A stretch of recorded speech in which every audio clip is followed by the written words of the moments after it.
아멘. 이번 주 화요일이 제78회 광복절 기념일입니다. 광복절은 1945년 8월 15일 우리나라가 일본으로부터 광복된 것을 기념하고 또 1948년 8월 15일 대한민국 정부 수립을 경축하는 날입니다. 빼앗긴 땅과 주권을 도로 찾은 날이죠. 일제 식민 통치에서 벗어나 우리나라의 자주 독립을 되찾은 날을 기억하며 감사하며 기뻐하는 날입니다. 광복은 빛광자 또 돌아올 복자를 사용해서 빛을 되찾았다는 의미를 가집니다. 일제에게 나라의 주권을 빼앗겨 통치를 받던 시기를 암흑으로 표현했다고 볼 수가 있습니다. 오늘은 광복절 감사주의를 지내면서 이 날이 어떻게 이루어졌으며 이 날에 대한 우리가 어떤 생각을 가져야 하는지에 대해 말씀을 드리려고 합니다. 제 나이 또래 많은 친구들이 은퇴를 했거나 은퇴를 앞둔 친구들입니다. 그래서 친구들과 만나면 제일 많이 하는 대화가 은퇴 후에 무엇을 하고 싶은가 하는 겁니다. 주로 전문직에 있던 친구들이었기 때문에 일생을 두고 해온 일에 대한 감회가 엇갈렸습니다. 앞으로 남은 미래에 하고 싶은 일이 무엇인가 하는 공통질문에 이제는 다 훌훌 털어버리고 여행을 하고 싶다, 여행자가 되고 싶다, 그런 사람이 제일 많았어요. 다음으로는 악기를 배워서 연주하고 싶은 사람, 또 서예의 꿈을 하얀 종이에 펼쳐내기를 바라는 사람이 뒤를 이었고, 도자기를 만들어 보고 싶다는 사람도 있었습니다. 평생 목회를 해온 나에게 도전되었던 것은 대기업의 중력으로 퇴직했던 친구가 남은 생을 하나님의 말씀을 모르는 사람들에게 성경을 가르치고 한 사람이라도 더 구원받게 하겠다는 것이었습니다. 친구들은 30년 전에 봤던 영화 사랑과 영혼을 떠올리며 여주인공 데비 무어가 도자기를 만들던 장면을 이야기했습니다. 이어서 지금은 세상을 떠난 남자 주인공 패트릭 스웨이지도 다시 소환되었고 주제곡 오 마이 러브도 빠질 수 없었습니다. 도예가인 여인을 죽어서도 영혼으로 지킨다는 영화의 줄거리를 기억하는 이들이 많았습니다. 그런데 나는 친구들의 이야기를 들으며 씁쓸한 미소를 지어야만 했습니다. 나는 공예에 관심은 깊어도 소질이 없음을 잘 압니다. 음악과 무엇인가를 고치고 수리하는 것은 잘하는 편인데 미술 계통은 전혀 소질이 없습니다. 따라서 화가나 디자인 전문가를 만나면 그저 백지 상태에서 배우고 싶은 마음이 더 큽니다.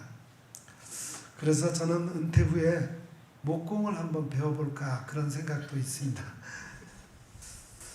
성경을 읽어보면은 창조주 하나님을 도자기를 빚는 토기장이로 비유한 부분이 많은 것을 알게 됩니다.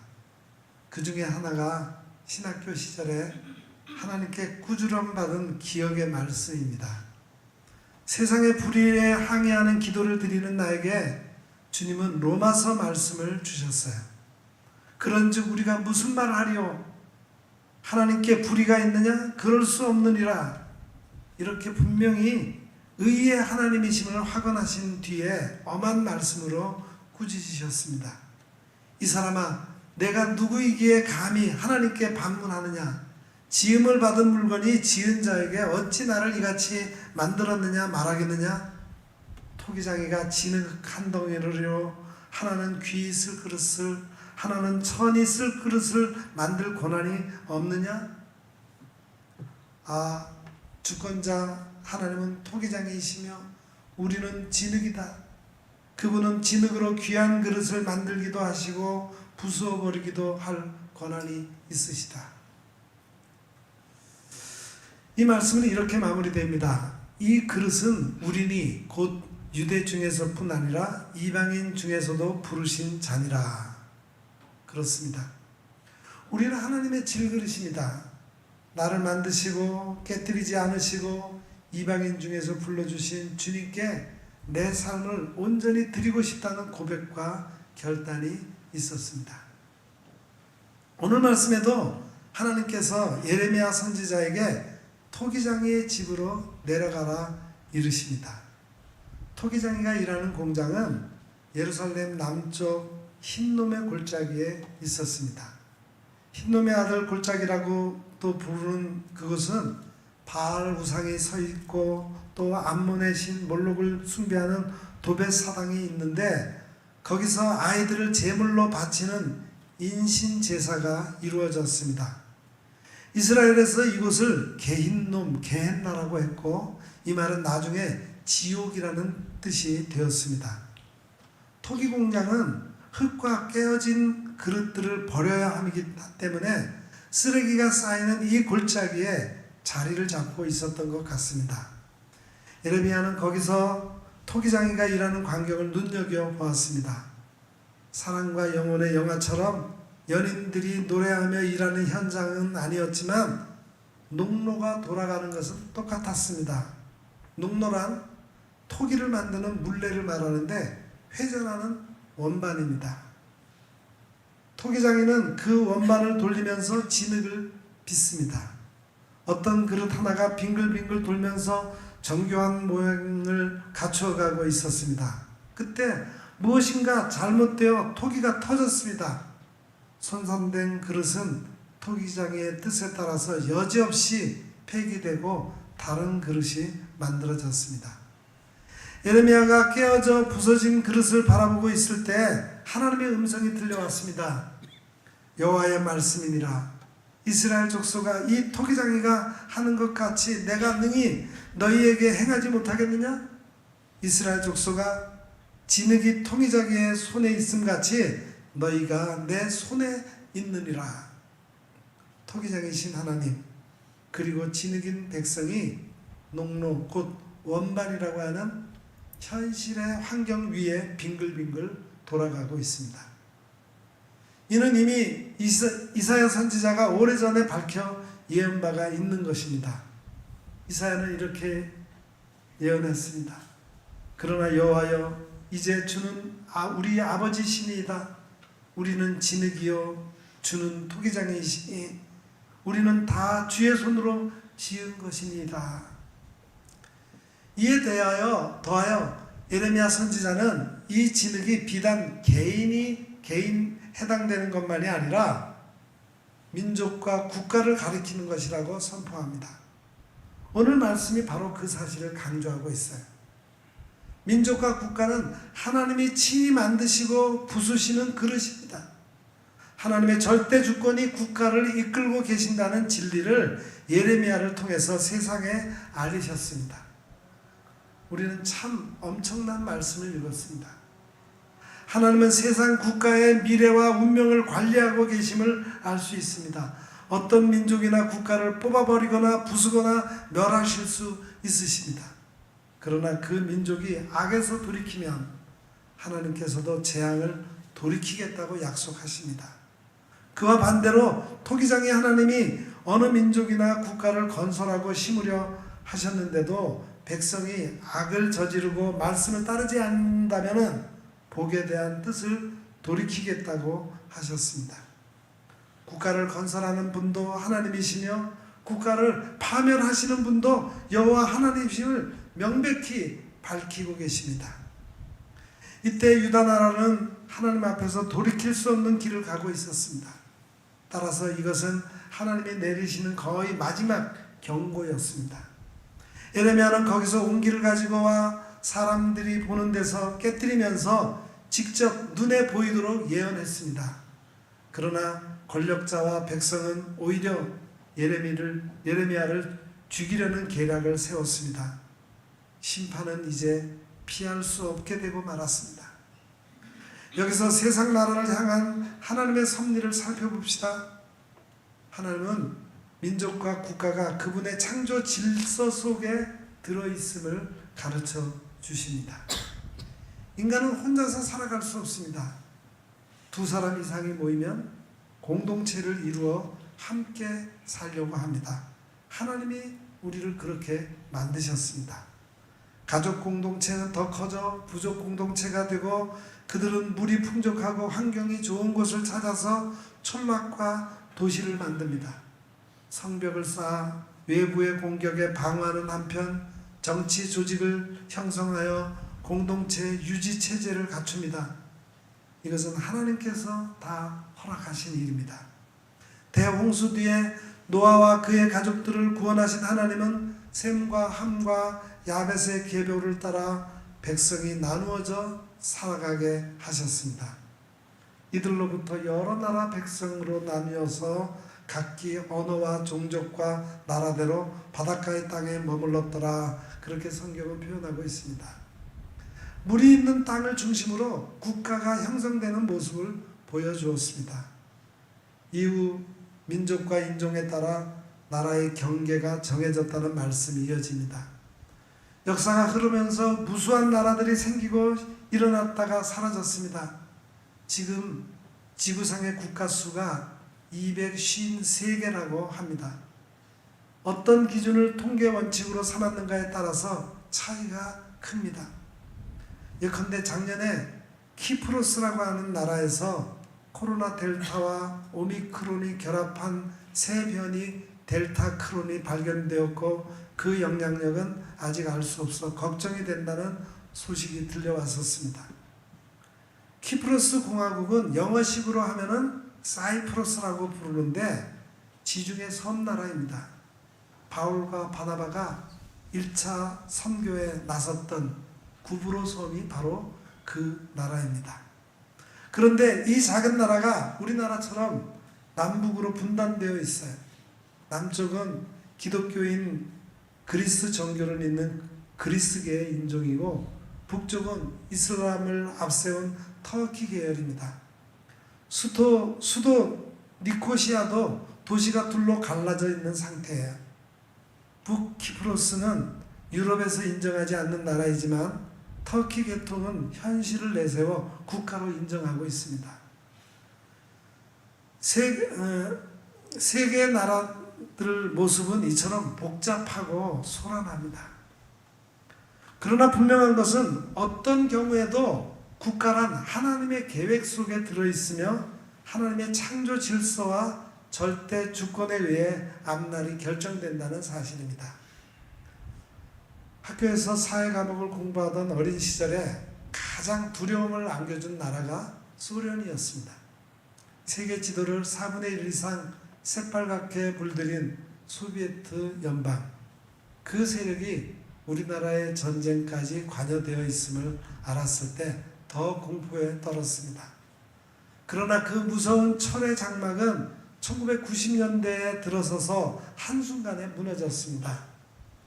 연방이란 자치권을 가진 국가들이 공통의 정치 이념 아래 결합체를 이룬 것을 가리킵니다. 그것이 붕괴하자 15개 공화국으로 분리되어 버리고 말았습니다. 지금 전쟁터가 되어버린 우크라이나, 전쟁을 일으킨 러시아가 모두 옛 소련입니다. 하나님께서 푸시면 아무리 강하게 보이는 연방 나라들도 해체될 수밖에 없습니다. 소비에트 연방, 다음으로 든든하게 보였던 것이 유고슬라비아, 곧 유고 연방이었습니다. 역시 모두 분리되어 지금은 7, 8개 나라로 발칸반도를 이루고 있습니다. 세상 나라들은 하나님의 뜻을 받들어 겸손하고도 의롭게 국가의 미래를 예배해야 한다는 교훈을 얻게 됩니다. 그러면 하나님께서 원하시는 국가는 어떤 나라일까요? 토기장이의 뜻에 합당해야만 국가는 아름다운 도자기가 됩니다. 토기장이의 뜻에 맞지 않으면 그 나라는 원반, 휠, 곧 농로에서 내려오게 되며 깨뜨려 부서지고 맙니다. 토기장이 하나님의 국가관은 무엇일까요? 하나님은 자신의 뜻을 가장 간단하게 알리시려고 시편 기자를 통해서 시를 짓게 해서 예배 때마다 노래하게 하셨습니다. 그 노래가 바로 오늘 우리가 교동문으로 읽은 시편 67편입니다. 주의 도를 땅 위에, 주의 구원을 모든 나라에게 알리소서. 하나님이여 민족들이 주를 찬송하게 하시며 모든 민족들이 주를 찬송하게 하소서. 여러분 보았습니까? 하나님의 도와 구원을 알고 찬송하는 나라가 되어야 합니다. 주의 도란 Thy way, 그분의 길입니다. 하나님께서 구원으로 이끄시는 길과 방법은 사랑과 공의입니다. 백성이 서로 사랑하며 정의롭게 서야 합니다. 그래야 나라가 살아납니다. 인류 역사의 가장 크고 거대했던 로마 제국이 무너진 이유를 생각해 보십시오. 군주로 유명한 마키아벨리는 로마 사론이라는 글을 통해서 결론을 찾아냈습니다. 답은 나라 사랑 정신의 실종이라고 했습니다.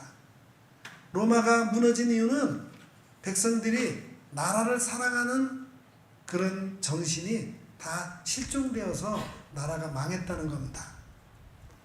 로마 사람들이 나라라는 공동체를 잊어버리고 개인의 이익만을 따지며 공동의 의무와 감시 기능을 상실하기 시작하자 로마는 부패하기 시작했고 결국 멸망에 이르게 되었다는 것입니다.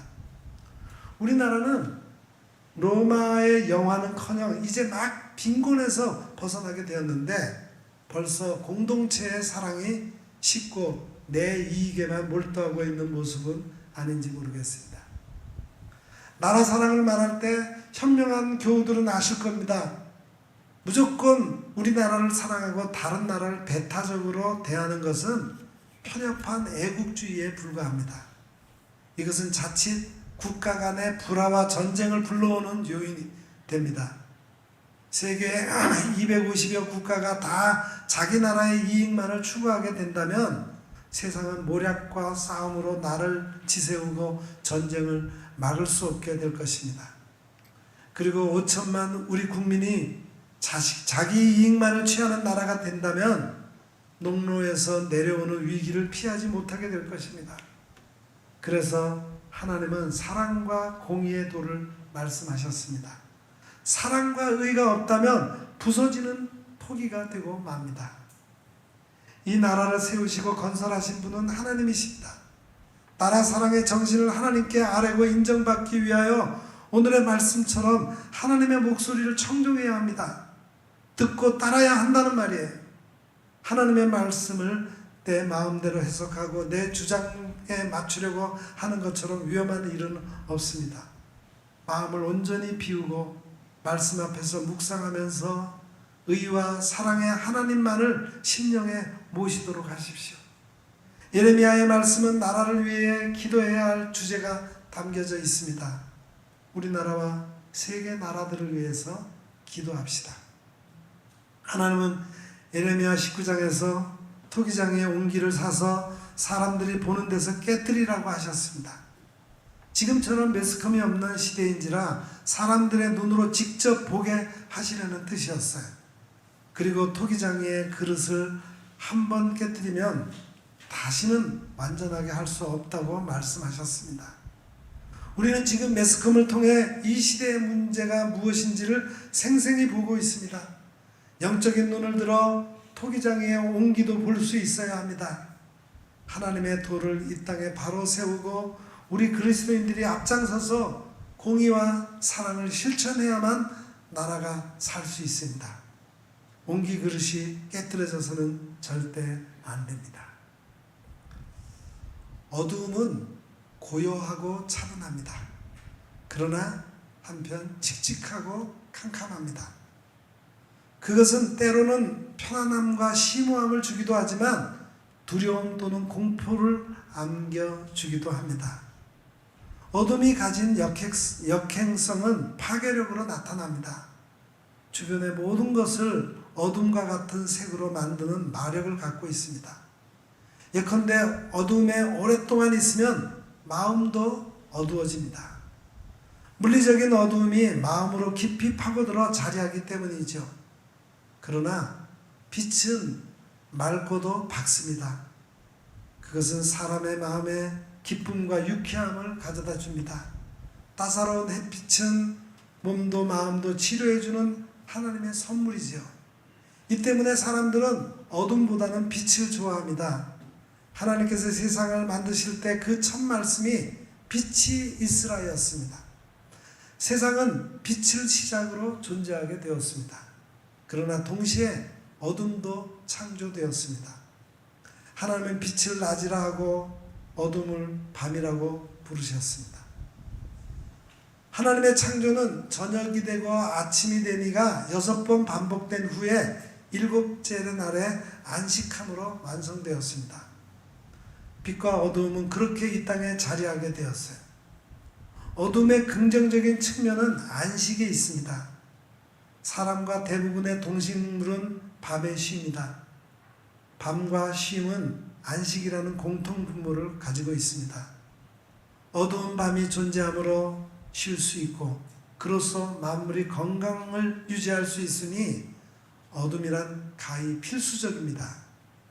하지만 어둠이 안식이란 창조 고유의 의미를 떠나 활개칠 때는 많은 문제가 생겨납니다. 그때 어둠의 근본에는 늘 사탄의 힘이 존재합니다. 개인 사이에 다툼이 일어나고 공동체 안에 갈등이 있고 나라끼리 전쟁할 때 어둠은 그 음흉함을 짙게 드러내곤 합니다. 이때 어둠은 그 역행성을 강화하고 심화시킵니다.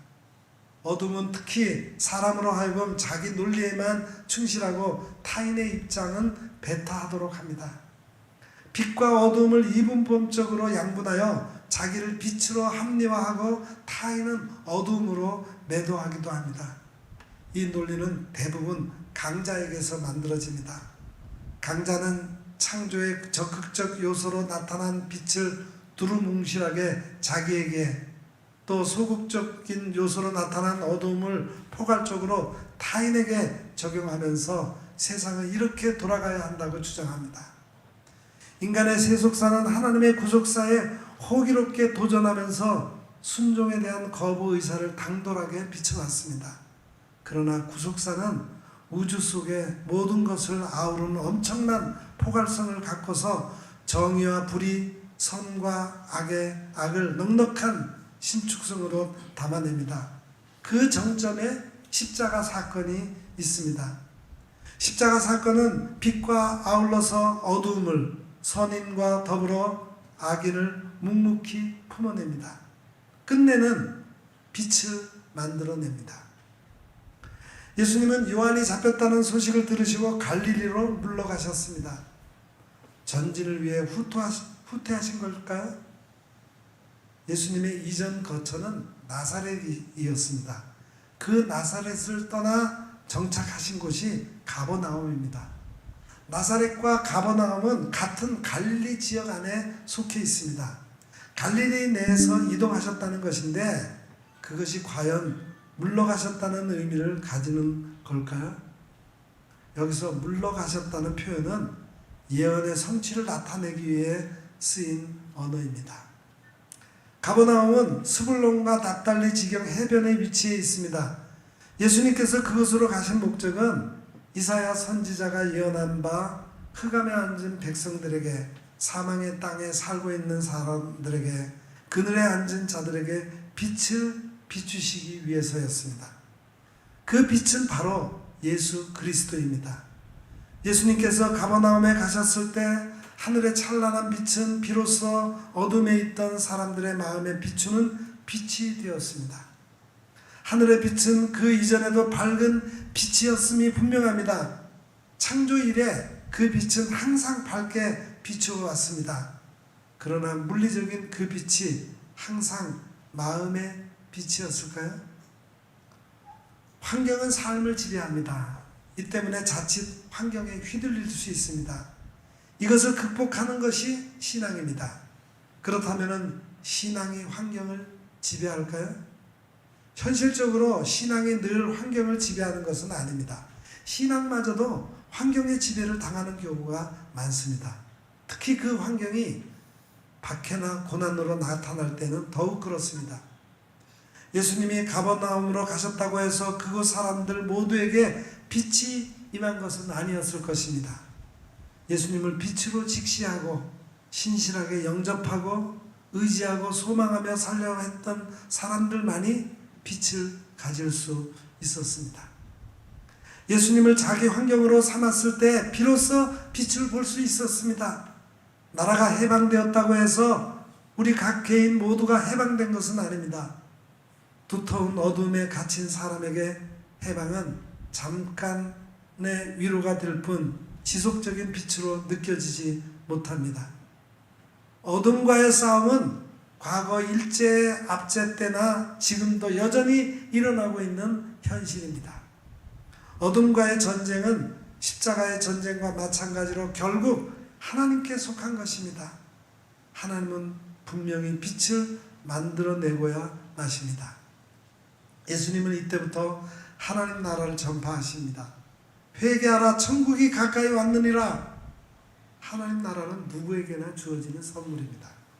그러나 하나님 나라는 그저 전투적이고 열정적인 신앙 고백만으로 받을 수 있는 것은 아닙니다. 하나님 나라를 달라고 하나님께 강요하고 강제하는 것은 좋지 않습니다. 자기 쪽에서 하나님 나라로 나아가기보다는 자기에게 다가오는 하나님 나라를 겸허히 받아들이는 자세가 바람직한 것입니다. 예수님은 누구든지 하나님의 나라를 어린아이와 같이 받아들이지 않는 자는 결단코 거기 들어가지 못하리라고 말씀하셨습니다.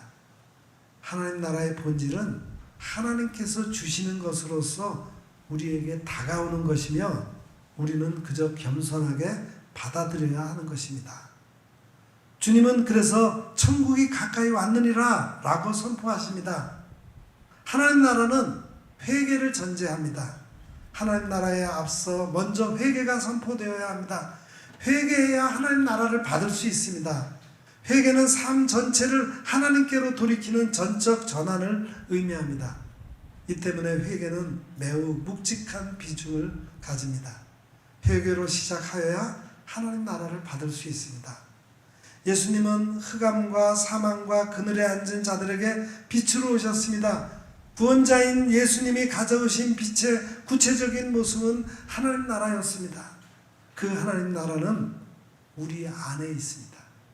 단, 빛 대신 예수님을 마음의 빛으로 모셔드렸을 때 한해서, 하나님 나라를 내 안으로 받아들였을 때 한해서 하나님 나라는 우리 안에 있게 됩니다. 광복은 빛이 다시 비치는 사건입니다. 자유로워지는 해방의 사건이기도 합니다. 광복과 해방의 반대편에 어둠이 있고 억압이 있습니다.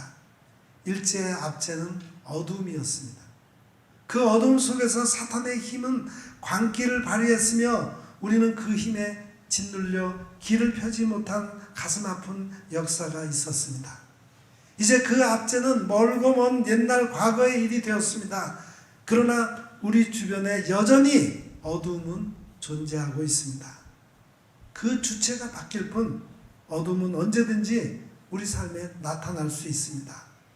호시탐탐 우리를 지배하려고 날카로운 발톱을 드러내며 덤벼듭니다. 때로는 갈등과 혼돈으로, 대립과 폭력으로 그 모습을 바꿔가면서 우리의 삶을 짓누르려고 합니다. 어둠 속에서 좌충우돌하고 갈피를 못 잡고 방황하는 게 우리의 현실입니다. 그런 우리에게 빛을 주시기 위해 예수님은 날마다 우리에게 다가오십니다. 빛된 삶을 살아내도록 하기 위하여 하나님 나라를 선물로 주십니다. 여기에 필수 전제 조건은 회개입니다. 회개는 개인과 나라의 온갖 수치와 비참함을, 즉 모든 어두움을 낱낱이 털어내 줍니다. 나아가서 회개는 빛과 하나님의 나라가 무엇인지 그 실체를 제대로 보게 해줍니다. 그때 우리는 진정한 광복과 해방을 누릴 수 있습니다. 예수님의 빛이 비로소 내 마음의 빛으로 빛나기 때문입니다. 기도하겠습니다. 거룩하신 하나님 아버지, 78년 전 우리 스스로 이룰 수 없었던 해방과 광복을 하나님께서 주셨음을 알고 감사를 드립니다. 세상의 민족과 국가의 흥망성쇠가 토기장이신 하나님의 손에 달려있음을 고백드립니다. 우리나라를 부디 깨뜨리지 마시고 흥왕케 하시어 하나님의 영광을 드러내는 도구가 되게 하옵소서. 그러기 위해 우리가 하나님 앞에서 회개하고 하나님이 기뻐하시는 사랑과 공의를 실천하는 나라가 되게 하옵소서. 예수님의 밝은 빛이 우리 마음속에 비추어 온전한 광복을 이루게 하옵소서. 예수님의 이름으로 간절히 기도드립니다. 아멘.